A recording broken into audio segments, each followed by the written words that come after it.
Okay, so that's come up okay. I'll show her on it and make sure that she's happy with this, and then we'll go from there.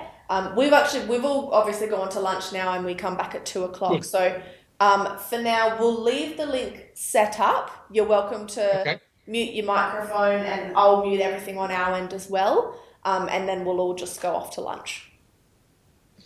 Thank you very much. All good. No worries, John. Okay, bye. Bye.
You It looks like it. I don't know if someone's on the other side. there? No. That's at the moment it's lunchtime. So we can just mute.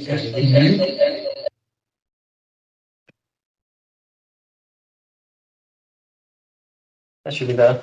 Yeah, I don't know. It would be nice if someone was there to check. Well, I'll leave this one on, and it looks that's working exactly like this one is. Yeah.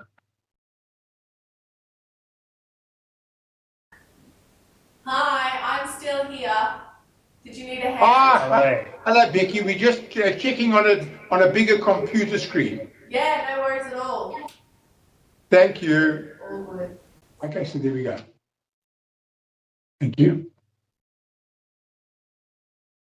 That's my earphones. Yeah, so you said you wanted. Oh, yes. I don't know how to connect to a new one. Well, let me just first take them out.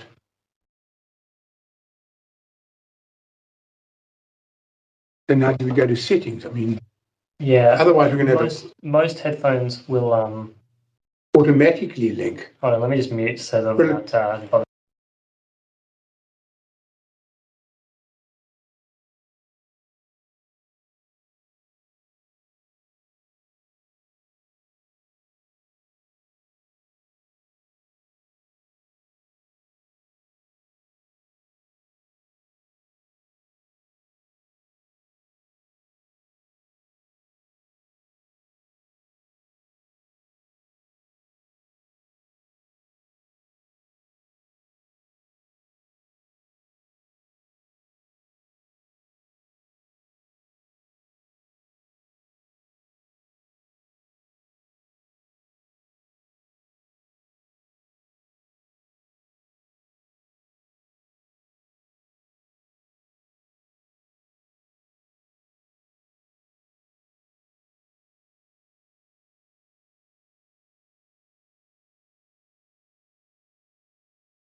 Maybe just ask Becky if she's still there. Okay, Becky, are you still there? I am still here. Okay, it's working fine. Thanks, Becky. Good, no worries. Are you staying on this one or I'm going to stay on this one. Okay. I've just got to somehow turn it down. How do I turn it down? Is it? Oh. Good. Okay, Becky. I'm going to mute everything now. Thank you. Yep, no worries. Thanks.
Hello.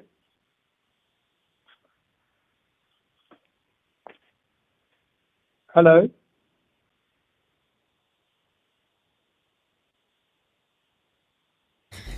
Evans.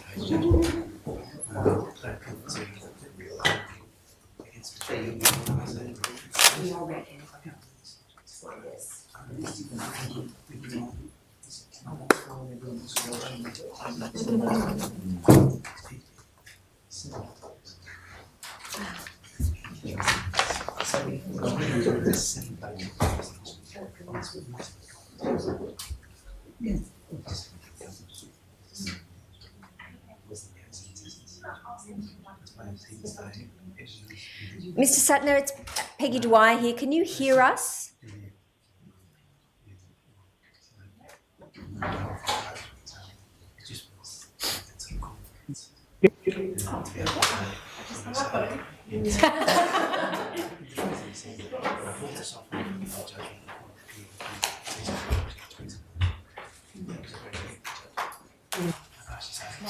Those emails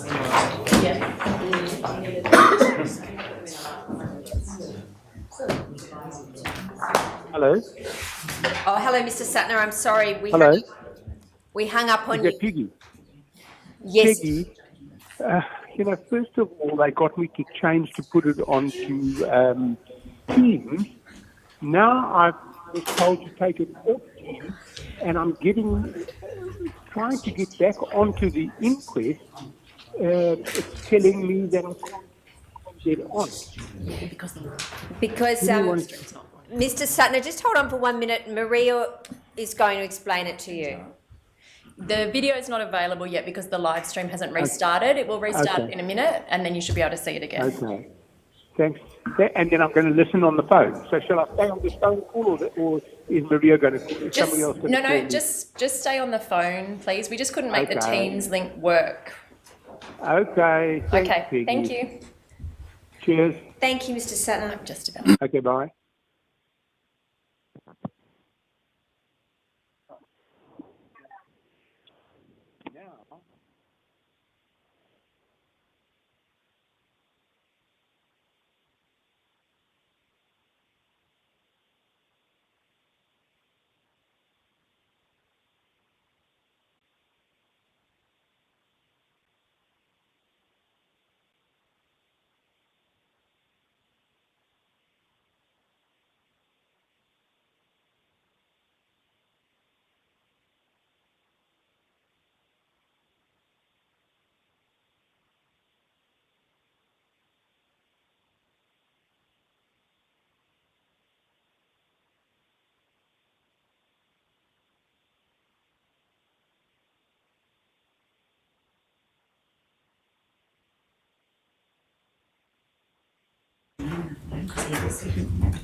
Yes.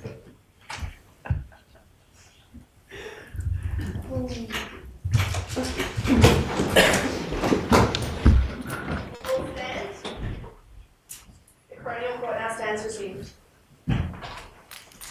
Please be seated. Could I call Senior Constable Anthony Hawkins? Thank you. Senior Constable, before you give any evidence today, do you promise to tell the truth to the court? Yes, I do. Thank you. So could you please tell the court your full name, your rank, and where you're currently stationed? Yeah, my full name's Anthony Charles Hawkins. My current rank is a senior constable, and I work for the Alice Springs Defensive Tactics as an instructor in the Southern Division. So you're no longer frontline policing. Your whole career at the moment is training other police officers. Is that right? Yes, that's correct. Senior Constable Hawkins, I just want to start by acknowledging the number of times when you've given evidence which is available to the court. That starts with your interview with police, a directed interview on the 10th of November, the morning after Kumanjayi's tragic passing. It was at 3:06 a.m. and your interview was captured using body-worn video technology that was available in Yuendamu. Do you Yes. recall that? And there's a transcript and recording of that evidence available. Yes.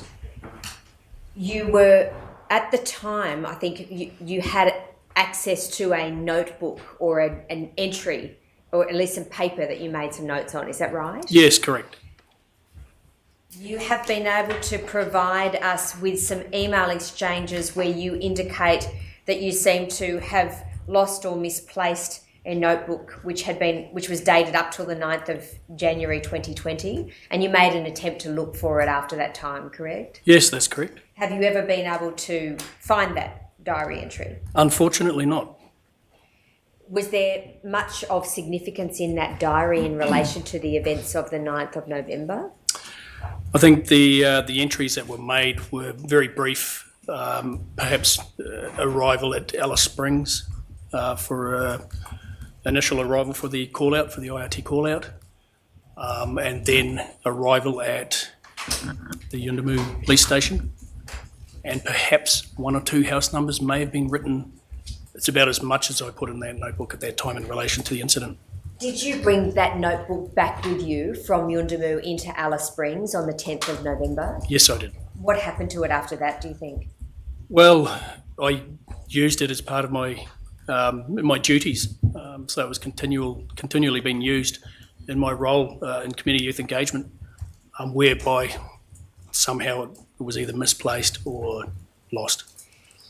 Senior Constable, at any time, well, you were interviewed on the 10th of November and interviewed again on the 13th of November 2019.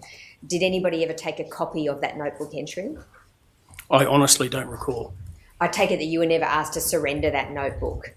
No, I don't believe so. I'm not suggesting that there's anything deliberately that went wrong there, but it would have been a good idea, wouldn't it, just learning from the lessons of this investigation, for that notebook to have been provided to police at that time so it could be stored safely? Yes, I think so. I mentioned that you were interviewed on the 13th of November at 4:44 p.m. You were then interviewed again on the 11th of February 2020.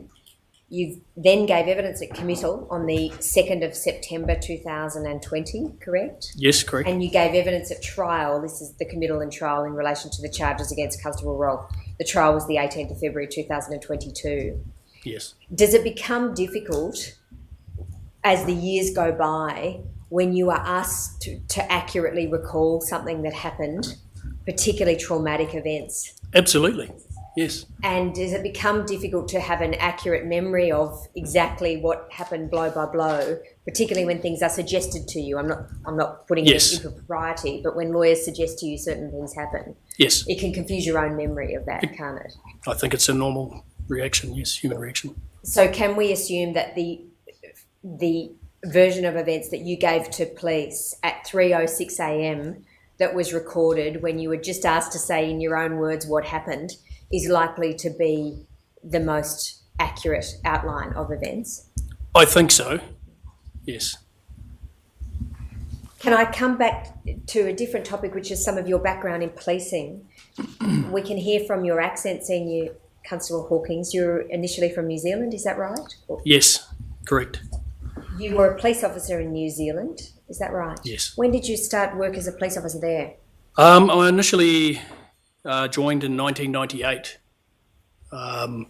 in Auckland, and I conducted general duties in West Auckland for a few years until I transferred to a northern part of the outskirts of Auckland, which was a country beach coastal area, smaller station to what I started with. And you worked in New Zealand, I think you were telling me outside of court, until 2004, had a short break, and then got recruited back into the force. Yes, that's correct. So you started again in 2005, and you worked as a police officer in New Zealand until 2014 when you came to Australia. Yes, I did. Did you work with Maori people in New Zealand? Yes, I And did. some of your work in general duties involved engaging with Maori people in New Zealand. Yes, and Pacific Islander people, yes. Did you think that that was of value to you in terms of understanding general duties in the Northern Territory? I think so, yeah. I think you learn, obviously, different types of custom, and yeah. I'm not suggesting to you for a second that Maori culture is the same as the different Aboriginal cultures that we experience in Australia. Correct. But do you think that it gave you an appreciation and respect for other people's culture within policing? I think so. I think working in Auckland is quite as we say, a melting pot of different ethnicities. So we learned a lot of different culture and how to deal with the various cultures that may not have been our own. When you were in New Zealand, do you recall that there was ever anything about cultural competency that you learned? I can't recall that far back. I'm sure there would have been. Ago. Yes. Let me come to Australia then. When you came to Australia, you were posted to Alice Springs on the 25th of April 2014. Was it part of your training as a Northern Territory police officer to do what's sometimes referred to as cross-cultural training or cultural competency training? I believe we may have touched. I did a 10 or 11 week course, the transitional course, the accelerated recruitment program. So we may have touched on that, but it would have been very brief. You don't recall anything of great significance in terms of cultural competency when you joined? No, I think I learned a lot of that when I arrived in Alice Springs. How did you do that? Conversing with our community. When you were working in Alice Springs, you have available to you ACPOs, is that right? Yes. Aboriginal Community Police Officers. Yes. Were they of assistance to you in understanding cultural considerations? I think they were, and still are. Yes. You've given evidence previously about different relief postings that you had to more remote communities. Can you tell Her Honour about that? Yes, Your Honour. I quite a short time after I arrived in Alice Springs, I was fortunate enough to be able to do some short stints posting out at various bush communities in the southern regions. So I really enjoyed it. It was good. What communities were you posted to? Off the top of my head, Santa Teresa, which is approximately an hour from here. That's the Ginger Purdo, is the Aboriginal name, is that right? Good pronunciation, yes. The Fink community, which is also not too far away from here. Haast's Bluff, Alperurum, which is quite some distance from here, 7-hour drive approximately, and just a few weeks here and there in various other communities, remote communities. We have a report from Commander Proctor, who was an investigating officer assisting Her Honour in this inquiry, and in his report it suggests that you did about 6 months service in remote communities between 2014 to 2015. How was it that you came to be placed in a number of different communities for just weeks at a time? I think, looking back at it now, I think it was more of a staffing issue and having, I think, the right people to work out there. I think perhaps because of my previous experience, I was asked if I'd like to go and participate in some stints out there. What previous experience had you had that your superiors thought might make you well qualified? I think diverse cultural awareness. When you arrived in different communities, take for example Haast Bluff, Yes. was there a process of induction into that community? I think, yeah, upon arrival, from my memory now, I met the officer in charge at the time who gave me an induction, obviously a station induction, and it was an induction explaining various locations in the community, where to go, where may be culturally sensitive in relation to men's business, or areas where we shouldn't be going due to situations that might be happening. So, Do you recall meeting elders in different communities that you worked in? yes. And did anybody introduce you to the elders in those communities? Yes, I was introduced generally by the officers that were already at the station when I arrived. Do you have a recollection of working with ACPOs in those communities?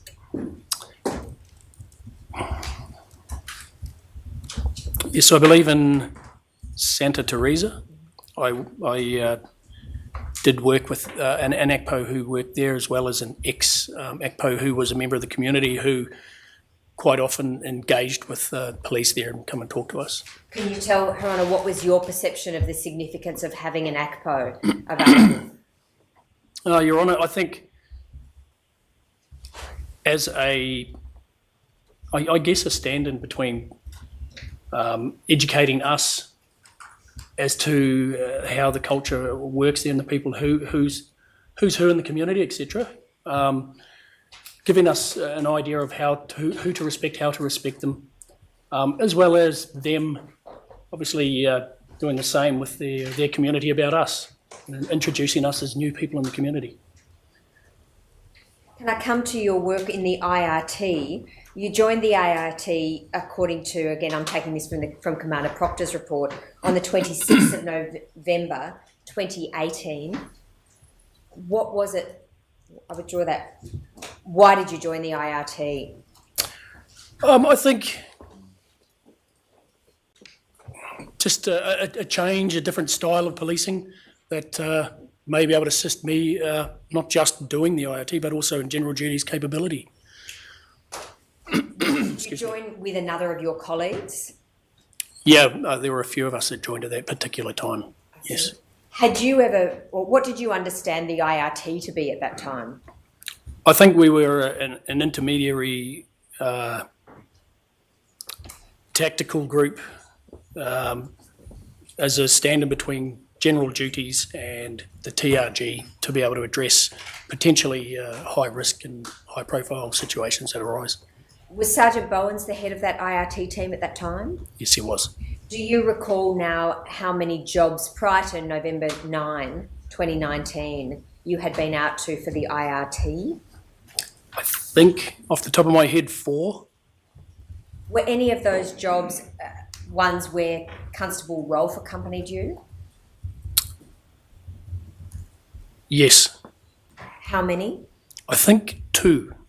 And were they in community? Yes, Sorry, one was in community, yeah.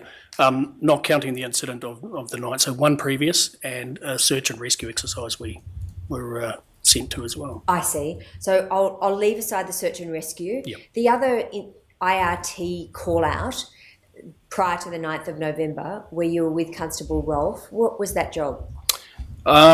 It was to apprehend and arrest an offender at Borroloola. Do you recall when that was?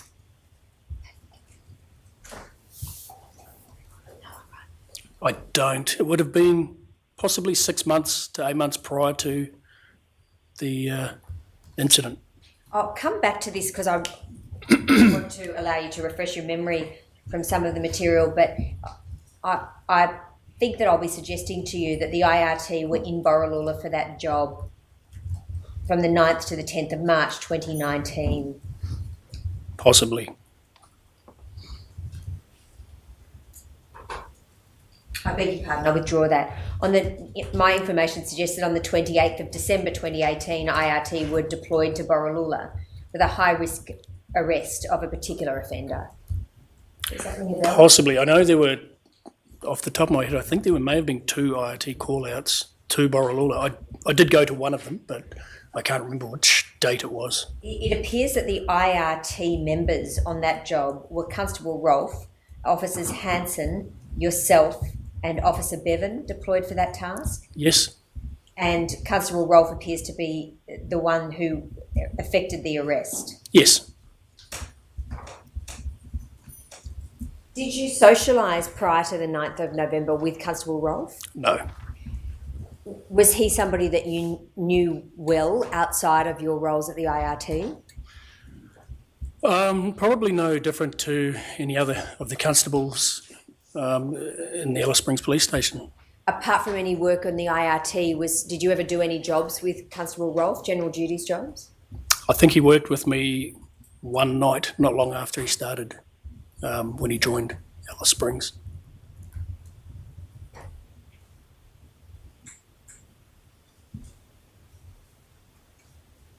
In relation to the job at Borroloola, was Sergeant Bowens with you at that time? No. Did he actually accompany you on any IRT jobs? Yes. On more than one or just one? I think from the top of my head, it was a Docker River deployment. Prior to the 9th of November? Yes. And what was that deployment for? That was also to locate and apprehend an offender who was wanted for arrest. Do you recall the time when that Docker River incident occurred? Or call out? I'm pretty sure it was after the Borroloola deployment. Might I just start with Borroloola and ask you some general questions about it? In relation to the IRT call out to effect an arrest on somebody, was that a high risk arrest or was it a general job? I don't think it was ever designated as a high risk. In relation to that call out, was it effectively, did you understand in your role as one of the IRT members that for the IRT to be called out for a job, there needed to be approval at a higher rank level? I believe so, yes. And do you know which rank had to approve which call outs? I know it was above senior sergeant. Yeah. And did you understand that in relation to the call out for Borroloola, in terms of planning it, Sergeant Bowens was involved in that? I can't recall. In relation to that call out, I mentioned to you a number of names, yourself, Officer Hanson and Officer Bevan. Out of those 4 IRT members, who's the most senior there? I think Officer Bevan. Yeah. Was there a team leader appointed for that job? I don't know if there was a specific mention of a team leader, but Constable Bevan was I think the most senior member, also with the IRT. And he was calling the shots, I guess, yeah, taking control. Do you know, I'm not going to name the particular person who was arrested on that job, but do you recall the name now yourself? No. Do you recall why the IRT were called in to assist the local police in relation to that arrest? To the Borroloola? Yes. I honestly couldn't tell you now, sorry.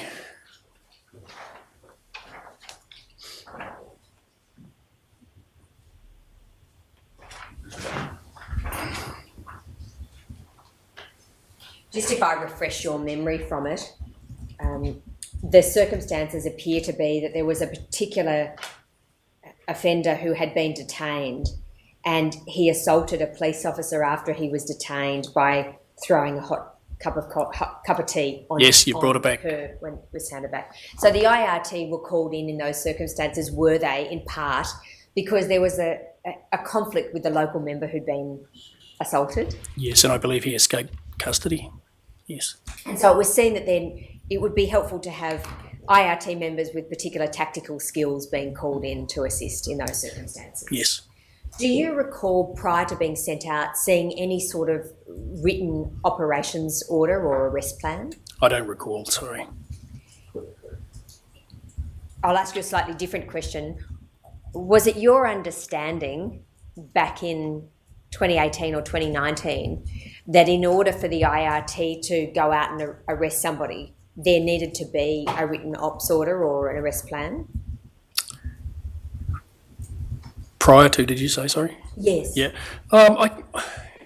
Looking back now, I think, I don't know if there was always an arrest plan as such. I don't know if that was a mandatory thing, because it may have been possibly that we may have been called out to something extremely quick and we may not have the time to, for a plan to have been developed, etc. Sure. So the extent to which you can plan depends on the amount of time you've got. Yes. In an urgent situation where somebody's life is in danger, you need to effect an arrest in those circumstances. You wouldn't have time to do a written ops order. No. But where some planning always occurs. Yes. Am I right about that? Yes. Whether it's a 5-minute plan or a 24-hour plan. Yes. Have you ever, prior to being called out on either the Borroloola job or the Docker River job, seen any documentation that's prepared? Not prior to, no, I don't believe so. So when you went out on the 9th of November 2019, were you expecting to see any written documentation as to what the plan was in terms of arresting Kumanjayi? Not really, no. I wasn't sure what I was expecting. I guess whatever information was given is generally what we would go with. Yeah. Your job was to effectively do what you were instructed to do by those superior to you organising the job, is that right? More or less, yes. On the 9th of November 2019, you received a phone call asking for you to be involved in the deployment out to Yundamu with 3 other members, and you used these words on the 13th of November in relation to a high-risk arrest target. Yes. You received that phone call from Sergeant McCormack, is that right? Yes. Yes.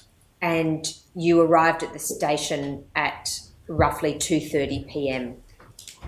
Is that fair? If that's what I've said, yes. And I absolutely don't want to put words in your mouth. I'm trying to go a bit quickly so that you're Sure. not here longer than you need be. I'll just read to you from page 2 of your first interview. You say, I arrived at the station at roughly 2:30 and proceeded to equip myself with standard gear that I wear and take out in relation to an IRT. What we know ultimately is that you took out to Yundamu on that day your Glock pistol, an AR-15 rifle, an ECO. ECD maybe? A taser? Pardon? Yes. A taser. That's electronic control device, Yes. is that right? ASR, which is your capsicum spray. Yes. A baton and a 10 calibre ballistic vest. Yes. Well, a ballistic vest, the IRT vest, yes. The IRT vest. Yes. What is the IRT vest? What was it? It is a ballistic rated vest that we wear, carries a hard plate, and it has pockets and pouches that can contain your radio, ammunition, magazines, etc., and any other pieces of equipment that you may be able to attach to it. In relation to that vest, does the hard plate act as an effective protection from a knife wound? Oh yes, it would do. In relation to grabbing that gear to take out to Yundamu, did you give much thought to it, or did you take your whole IRT kit? I generally, took my whole kit, I guess. Do you recall getting any instructions in relation to the uniform that you were to wear? I think I received a text, or may have had a discussion at the time of the phone call from Senior Constable McCormack, that we were to go in our blues, but bring your kit. Had that ever happened to you before? Had you ever got that instruction in relation to any IRT job beforehand? Yes, I think so. So did you find that instruction confusing or concerning in any way, or did you just grab your blues? I think I may have questioned it and thought, well, we're getting deployed as an IRT unit. Should we not be taking, I don't know if I questioned it as such, but I may have queried it. Should we not be going in our kit? But I think, pretty sure that Constable McCormack said, well, we've been told go in your blues. I think Superintendent Nobbs said go in your blues, but take your kit anyway. And having been given that clear instruction, you did Yes. what you were told Yes. to do, correct? Yes. In your second interview on the 13th of November, at page 22, I'll just read it to you because you asked some questions. I beg your pardon. That's when McCormack tells you, I know you're freshly married up, but you're happy Yes. to come in and do the job, and you were happy to come in and do the job. I think I actually asked if there was anybody else available, because I would have preferred not to. However, I was told there was nobody else available. When you got into the station, was Sergeant McCormack there, physically present? Yeah, I think he was in one of the sergeant's offices. Do you recall being directed to go over to see Constable Rolfe, who had some information about the job? Yes. When you went over to see Constable Rolfe, he had ready to play, didn't he, the body-worn video footage from the 6th of November? From what I recall, yes. And do you recall standing around a computer to watch that? Yes, I do. And Constable Ebel was there as well? No, I think when I arrived, I think Constable Rolfe was there. Excuse me.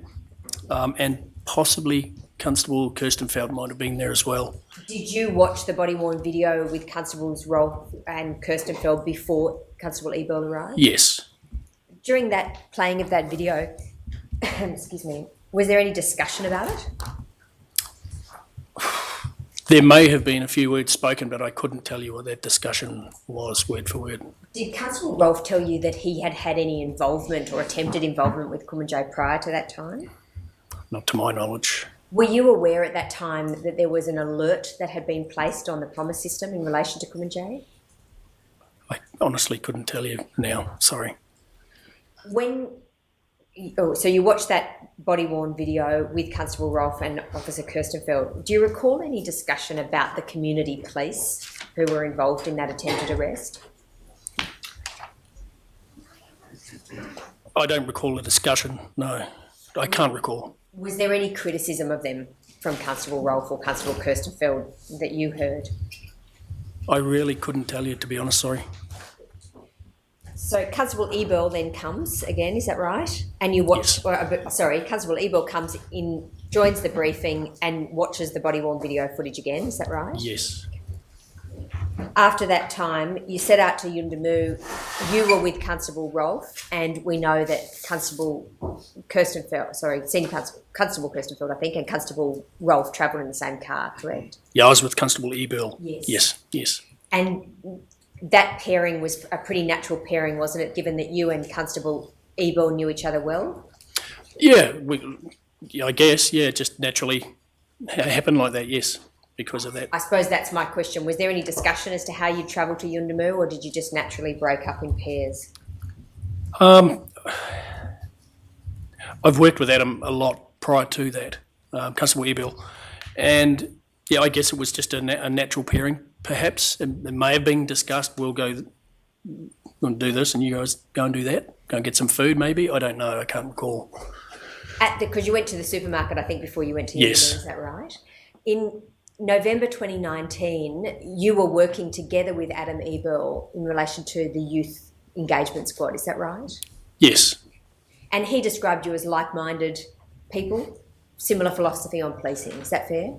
Yes, I think so, yes. At the end of the briefing that happened at Alice Springs Station, where you'd watched the body-worn video twice, once before Constable Ebel got there and once after, what did you understand to be the mission for the IRT in Yuendamu? Well, it was obviously to identify, apprehend and arrest the offender in relation to that. So it was to identify, apprehend and arrest Kumanjayi? Yes. Did you think that you were going to do anything else in the community while you were there? Not at that time, no. Did you have a perception as to how long you would be in the community for?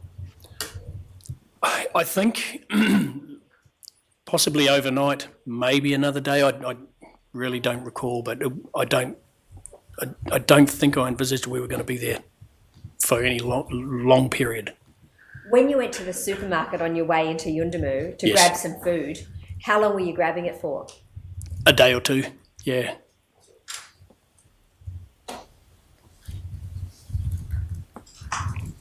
After you engaged in the briefing in Alice Springs, where you watched the body-worn video twice, was there any specific discussion that you recall with Sergeant McCormack?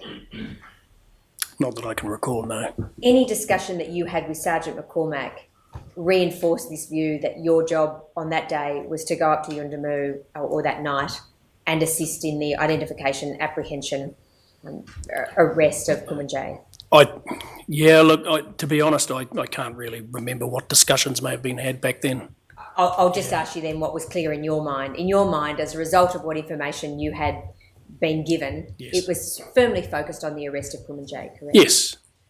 We take it from your evidence to date that there was no risk assessment that was done in relation to the arrest in Alice Springs? Not to my knowledge, no.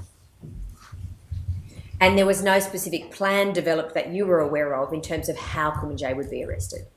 No. And you've come to know, haven't you, that prior to 5 p.m, in fact, Sergeant Frost, who was the sergeant based in Yuendamu, and Sergeant McCormack had formulated a written operations order or arrest plan? You know that now? Vaguely, yes. Yes. At the time you left Alice Springs, did you have any idea that that was going to be sent to you? No.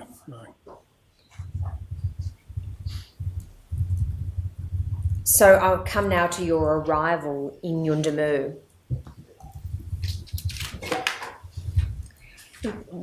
Documentation suggests that Officer Donaldson arrived first, and then Constables Rolfe and Kirstenfeld arrived at 6:33 p.m, and yourself and Constable Eberl arrived at 6:56 p.m. Do you need me to show you the raw evidence about that, or are you happy? No, to I'll accept that. When you got to the station at 6:56 p.m, you went in and there were a group of officers already there.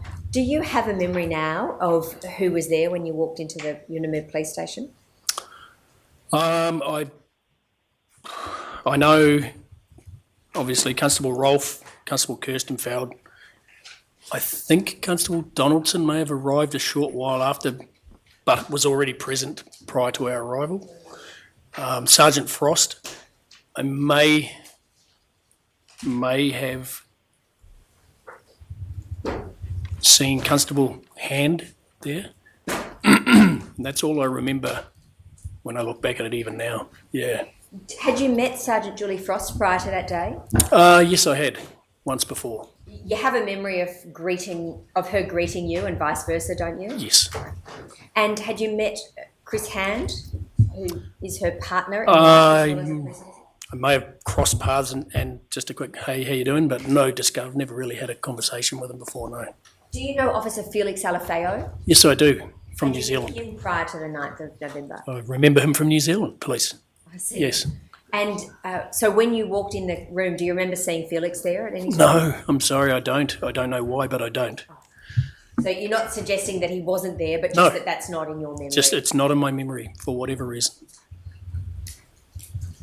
As you explained in your first interview, when we got to I'm reading from page 2, when we got to the station, I met up with Adam Eberl, who also came out.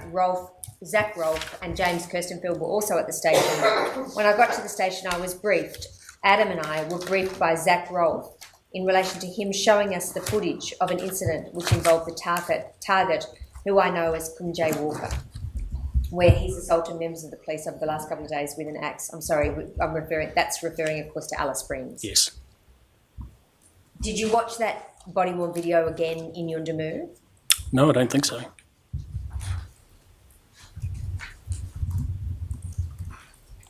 So at page 2, when you're interviewed about this at 3 a.m. on the 10th, you say that Rolfe and Kirstenfeld had arrived at the station probably 15 minutes or so before us. When we went to the station, Zach Rolfe had gathered information and intel from the station here that I believe from Julie Frost, the OAC.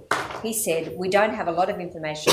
However, we did have a house number that we were going to do a low-key door knock on, house 577. Do I take it from that when you first walked into the station, you actually spoke to Constable Rolfe away from Sergeant Frost?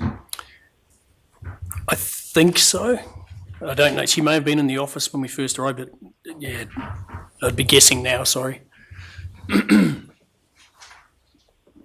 It really suggests, doesn't it, that there was some form of briefing given to you very soon after you walked in by Yes. Constable Rolfe?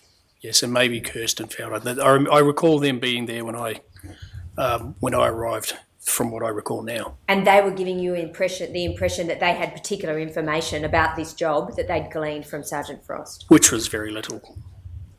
Yep. Which was very little.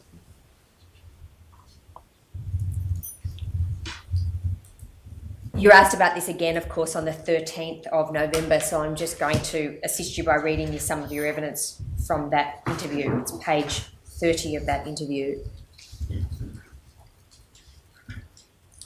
You say this: Constable Rolfe had a map of the town. He said something along the lines of, we haven't got much intel from the members here. There's not much to go by other than, I believe, family or he may be at this address, which is a family address, house number 577, which is what I wrote in my notebook.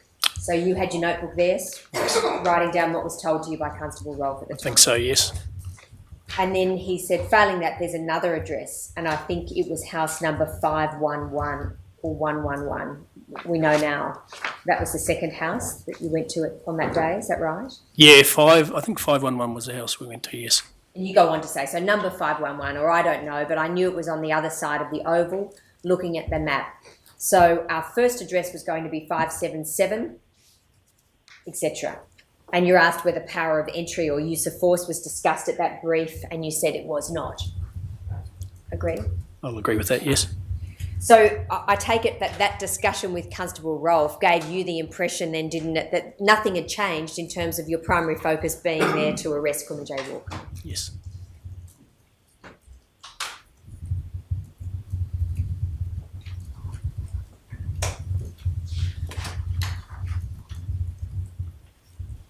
You say in your second interview, this is the 13th again, I did see Julie Frost. She said, hey, Tony, how are you? I hadn't seen her since I'd been out there to assist some months ago.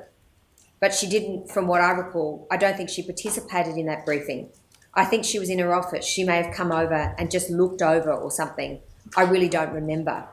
And you're asked how long that briefing went for, and you said a few minutes. So your clear memory on the 13th of November was that the briefing that had taken place in Yundamu was conducted primarily by Constable Rolfe, correct? From what I can recall, if that's what I've said too, yes. And it wasn't much of a briefing because he was essentially saying we don't have much, but we've got these two houses and here's the map. That's what I recall. If I can ask you to accept from me that it's clear from the CCTV footage that there's approximately 5 minutes where the 4 IRT officers, yourself, Ebel, Kirstenfeld, Rolfe, are in the muster room with Sergeant Frost, and what we now know is the written operations order is over to the side on a desk, and words are spoken. Unfortunately, it's not recorded. Do you have any memory, well, I would draw that, do you accept, first of all, that some words were spoken by Sergeant Frost in your presence? I think so. There must have been some words spoken. I couldn't tell you what, sorry.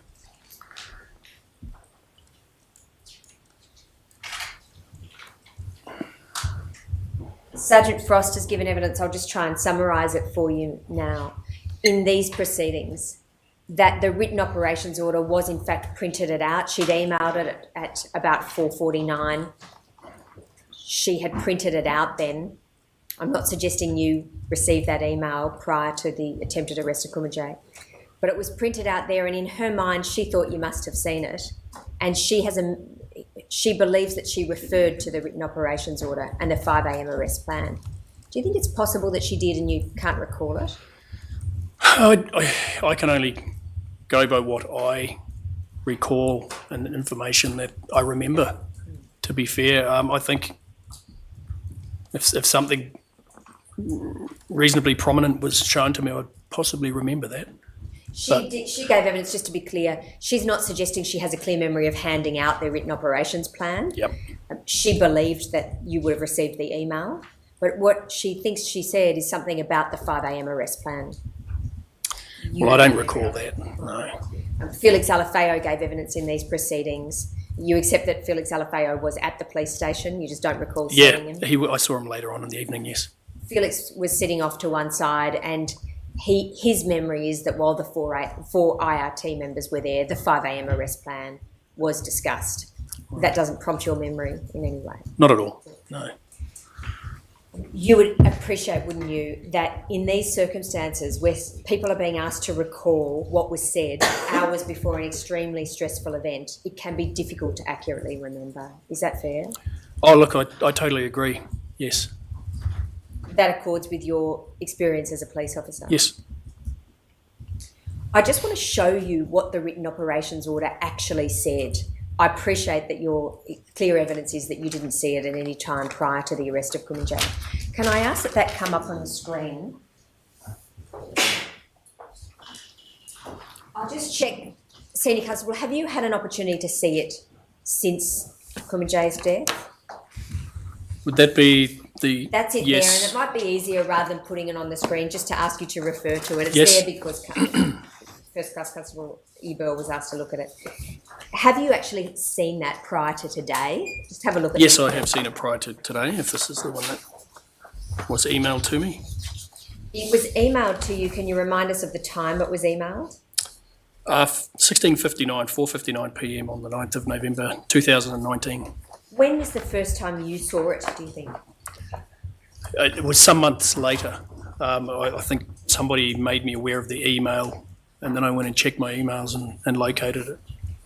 You see that it's addressed to yourself and a number of other police, including the IRT members. Yes.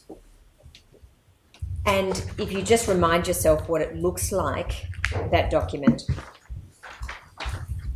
Have you ever been sent anything like this document at any time prior to an IRT call out? Not in this country, no. Were you in anything equivalent to the IRT in New Zealand? No. When you were, did you nevertheless participate in some, I'll call them high risk, but high or higher risk arrests in New Zealand? Yes. That is arrests of people who were known to have assaulted a police officer, for example. Yeah, high-profile offenders. Yes. Did you participate in any arrest of a high-profile offender in New Zealand where you were given an arrest plan? Yes. Did you find it helpful? Yes. What sort of things would it have on it? Obviously, a clear identification of our target, where they may or may not live, associates to the person, risks at the properties, ways of mitigating those risks, types of vehicles that they may or may not have, any up-to-date relevant information, and probably resources that we had that would help us along the way. Sounds like a sensible way of mitigating the risk Yes. and planning for an arrest. Do you agree? Yes, I agree. In relation to the up-to-date information about the suspect, might that include, for example, any mental health concerns that they had? Yes. So, for example, if somebody was known to be off their medication and to have particular actions as a result or behaviours as a result, that might be included? Yes, high drug user, prone to violence, etc. What about, did you ever see in New Zealand any particular alert on an arrest plan like that for somebody who had intellectual difficulties or hearing difficulties? I can't recall, but I'm pretty sure if there was something that was quite substantial and noticeable that would obviously be beneficial to us, then I'm sure it would have been noted down and presented. Anything that would help you to cater for an effective arrest of that person? Yes. And anything that would help you to minimise the risk of use of force? Yes. Would you include in the arrest plan? Yes. And you mentioned earlier the resources that you would have available. That would include, of course, human resources that might be useful in those circumstances. Human resources, equipment, helicopters, etc. Yeah, anything that's available to obviously mitigate any sort of use of force risk. And photographs of the suspect to apprehend, is that right? Yeah. If you turn over the page you'll see on the written operations order, the members are listed there, Yes. and they include yourself and other members of the IRT, and then local members, Felix Alafeo, Julie Frost. Yes. And a note that member Hand would remain separate to the operation due to the conflict of interest as a result of the axe incident. Okay. Well, I would draw that. Just have a look there. Member Hand will remain separate to operation due to conflict of interest. Do you see that that's recorded in the Yes. plan? But the local members being listed as available to assist are Felix Alafeo and Julie Frost. And then plan day 1, Saturday 9th of November, 11 p.m, IRT commence duty and conduct high visibility controls and respond to call outs. Yes. And then over the page, Sunday 10 November, 5 a.m, Donaldson and Alafeo will commence duty alongside the IRT members to effect the arrest of Walker. Yes. That plan was not known to you at any time before you set out at 7:06 p.m. from Yumbaloo Police Station, correct? Not to my knowledge. And you have no memory of a discussion of the 5 a.m. plan Not to my knowledge, no. or a discussion that it was originally proposed that Felix Alafeo could go with police officers? No. Do you agree that Felix Alafeo, because he had a good relationship with Kumanjayi and knew him by sight, would have been a very useful resource? I think anybody that has a relationship with somebody that we would like to apprehend would be a benefit. Why is that? They may be able to contact them first and be able to create a rapport and discuss, look, this is what's required. It's the first option. It's a passive approach. And then, obviously, if it doesn't work, then we look at other options. That passive approach enables you, doesn't it, gives you an option of minimising the risk of use of force? Yes, it can do. In relation to this plan, if you had known that a written operations order with that plan, high visibility patrols till 11 p.m. and 5 a.m. arrest with Felix Alafeo, was the plan approved by Commander Nobbs, would that have been the plan that you would have stuck to? Yes.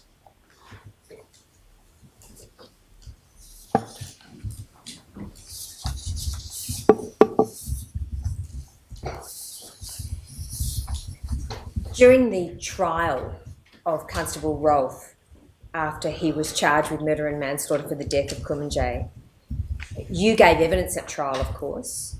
Yes. Did you then sit in for Constable Rolfe's evidence himself? No.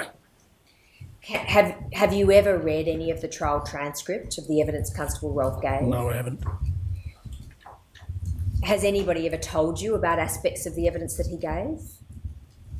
Not to my knowledge, no. Can I just ask you to listen carefully then to the evidence that I read to you now? At page 1061 of the trial transcript, he says this: previously, before the officers arrived, and he's referring to yourself and Constable Ebel, I discussed with Julie Frost how if she wanted us to arrest Kumanjayi at 5 a.m, we had no intelligence as to where he was. We couldn't create a plan. I informed her that generally when IRT would attend a community, we would introduce ourselves to the community because we're guests in the community. We would introduce ourselves to the community while attempting to gather intelligence about a person that we are generally trying to locate, and at the same time trying to gain community assistance for our task. I said perhaps that's the best course forward, seeing as we had no intelligence, and she agreed with me at that point. That was before the other officers arrived at the station. Senior Constable, if Constable Rolfe had information from Sergeant Frost that there was a 5 a.m. plan for arresting Kumanjayi, that should have been conveyed to you, shouldn't it? I think if anybody had anything that could benefit us, then by all means. But if anybody, if one of your fellow officers in the IRT was told that actually there was an arrest plan that involved a 5 a.m. arrest... It would be nice to have that information, yes. Absolutely. It would have been essential for your planning, Yes. wouldn't it? And what effective teamwork requires that everybody in the team has the same information, Yes. and that you can participate in the planning for an arrest together. Yes. Not that information is siloed so that 2 out of the 4 have it, or less than 2. Do you agree? I understand that. You were the most senior member of the IRT, I think, that went out on that day. Is that right? No, I was the most senior rank out of the 4 members, but not the most senior member of Who did you IRT. regard to be the most senior member of the IRT? Zachary Rolfe. Why was that? He had been in the IRT longer, so he had more experience, I think considerably longer than me. Was there a team leader actually appointed for this job? No. Did you think, in effect, that Zachary Rolfe was taking the lead on the job? He made suggestions, I think, with the knowledge that he had, I guess, and the suggestions he made seemed that I was in agreement with. So he had more information than what I had had. When you got to, I'm not being critical of him, and I'm not asking you to be critical of him. Yep. When you got to the station in Alice Springs, you were directed to Constable Rolfe, who was going to do the first part Yes. of the briefing. When you got to Yuendamu, it was Constable Rolfe who Yes. approached and did the second part of the briefing. Yes. And that would have given you the impression, didn't it, that out of all of you, it was Constable Rolfe who was taking the lead in the job? In a sense, yes.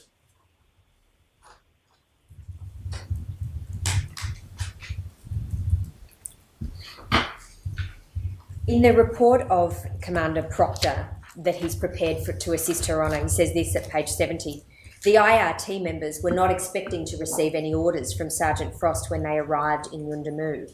They were aware of the mission they believed they had been tasked with by Acting Sergeant McCormack and remained focused on quickly locating and arresting Kumanjayi Walker. Is that true of your belief at the time? Generally, yes. In your second interview at page 33, in fact, you say this, we were literally, from what Constable Rolfe said, we're just going to go standard entry to the address.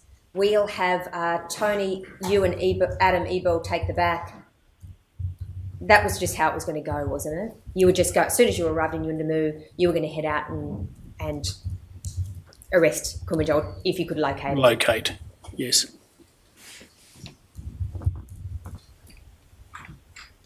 When you left Yuendamu station at 7:06 p.m, you went straight to house 577, you and the other officers? Yes. And there was an attempt there, or I think Constable Rolfe enters that house, and there's an attempt there to search and detain Kumanjayi? I think, yeah, there's obviously make inquiries at the house with the view that if he's there, obviously, yes, to detain him. To detain him. And similarly with house 511, when the IRT team heads to that house, the idea is to locate Kumanjayi and arrest him. Had he been there, yeah, if our inquiries revealed that he would happen to be there, then obviously we'd have to act upon it. It's not gathering intel with a view to then picking him up at 5 a.m. the next morning, is it? It's getting information to deal with. If the information's there, then, and obviously if we did not locate him during that night, then that may, had the arrest plan Sure. in the perfect world been shown to everybody, or we'd seen that, then yeah, it would be more information, I guess. But if the arrest plan, if on your evidence is in it, if you had been shown an arrest plan Yes. and told that that was the arrest plan that had been approved by by your commander, Commander Nobbs, yes, that would have been the plan that you would have stuck to. wouldn't have left the station until 11 p.m. according to the plan. Your Honour, is that a convenient time to have a short break? Yes.